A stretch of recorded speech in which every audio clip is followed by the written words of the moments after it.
But I want to get the story out. It's been on my mind a few days, and I think it's a good one. Hopefully you can hear me all right. We'll see before I load this. Anyway, I think it's got a lot of good lessons. It's not about me. It's about someone else. So a long time ago, a slave guy was born. Grows up slave. Hard life back then. We're talking like Spartan times. Like, imagine how the Spartan boys are raised, but without what little care they had. Comes up hard. But grows up pretty big. Giant, they call him. 7.5 feet tall. About 8 feet of ugly. Like the ugliest guy you ever seen. Pictures of him a lot of times they draw him with a dog head, things like that. But there's maybe many reasons for this dog head, and we'll get to that.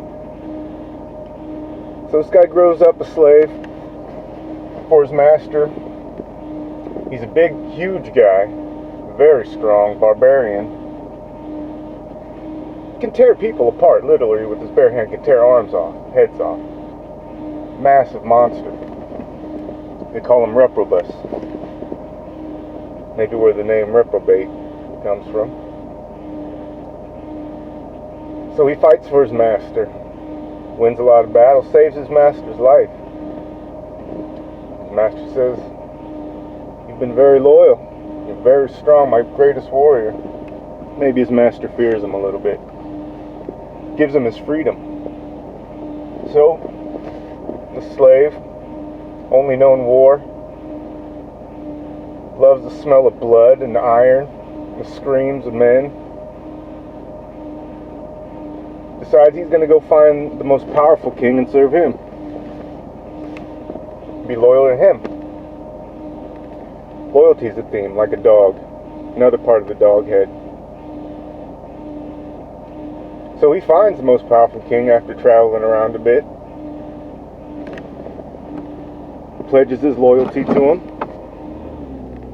Serves him. Now one day they're celebrating after a victory or some sort.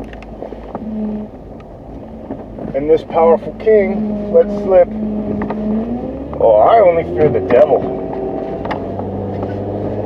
Well, reprobus decides, "I'm gonna go serve this more powerful being, the devil." And off he goes.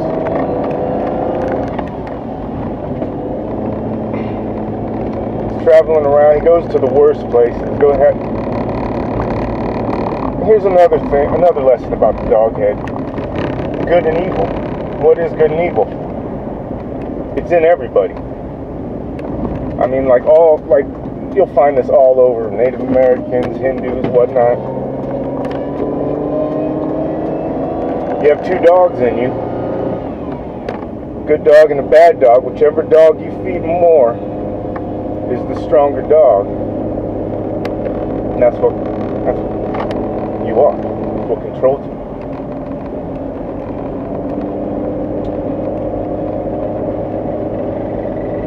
So he goes around looking for this devil. Gets attacked on the road by a band of marauders, bandits, highwaymen, whatever you want to call them. Kills many of them, but there's a lot. They overcome him, take him to their boss,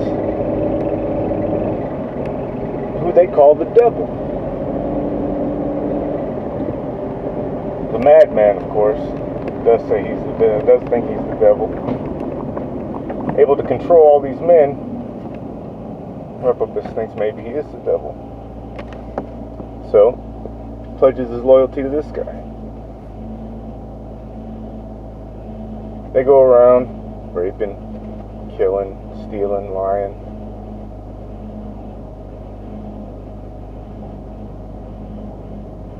And one day, Reprobus notices this devil doesn't so much like the crucifix. Kind fears God a bit.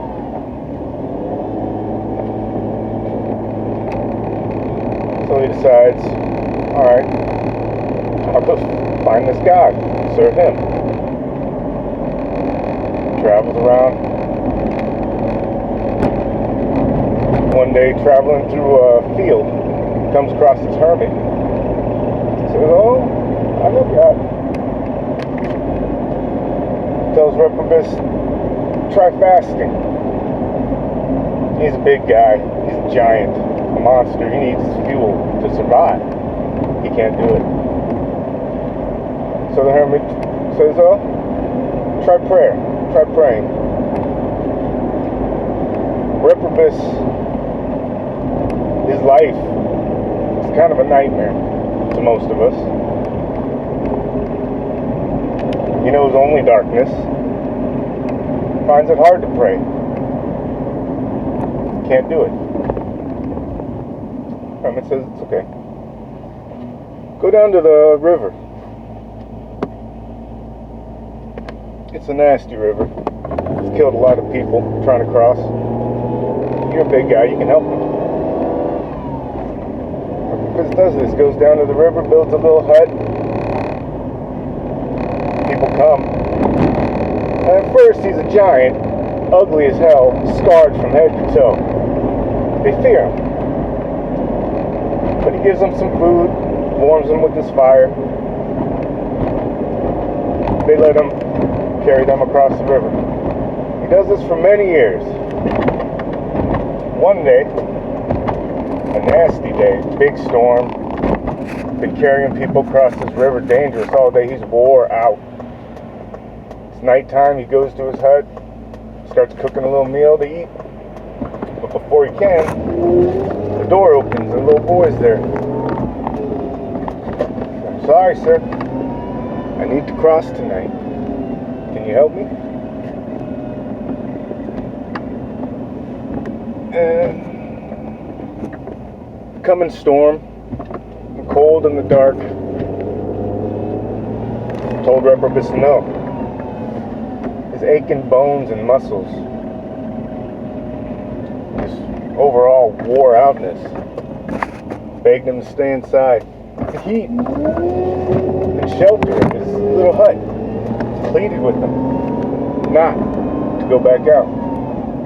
Just something in the little kid's eyes that made him decide he had to get this kid across. This part might be a little unbelievable. Why not just have the kid wait, right? There's certain people that you can meet that are special, and you just know it. I used to clerk at a hotel. This family brought in their girl, their kid. They had two kids, a little boy and a little girl. The girl was in a wheelchair. She was dying of cancer. But, I mean, just the way she looked, the way she talked, you could tell she was, like, I would shave my head. Her whole family had shaved their head, even her little brother. Because she was bald from the chemo, I guess. I would have shaved my head right there, she would have said. It'd make me feel a little better if you'd shave your head right now. Anyway, so maybe Reprobus saw something like this in that kid. Takes him out into the storm, hefts him up on his shoulder, starts carrying him across the river. Storm picks up, river rises. It's freezing. And this little boy just keeps getting heavier and heavier. Can't believe it. It gets so bad, Reprobus doesn't think he can make it. He doesn't think he's going to make it across the river with the kid. Water's up to over his head. He's barely holding the kid up. But he makes it. And they get to the other side. He says, "Oh, I nearly died. You were so heavy." And the kid's like, "Well, you were just carrying me, but I carry the weight of the world." And that was maybe how Reprobus was baptized and became Christopher. Saint Christopher. Patron saint. Bachelors. For you incels. No. Travelers. Transportation. Toothaches, I think. And he's drawn with a dog head a lot. Like Anubis, who also helped travelers in the underworld.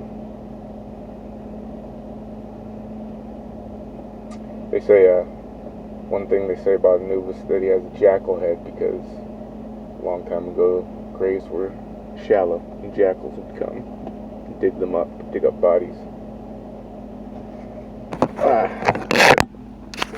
That's Saint Christopher, and that's how I heard the story anyway.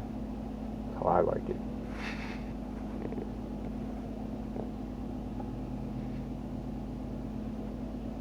And Reprobus died in the water. See, his whole life he'd been feeding the bad dog, except for the years that he helped people cross the river. That was him feeding the good dog. That's why he noticed the good in the boy. That dog, because you are what you eat. If you're putting bad stuff in, you're going to have bad stuff floating around up there, okay? I'm not saying completely. It's also about moderation. But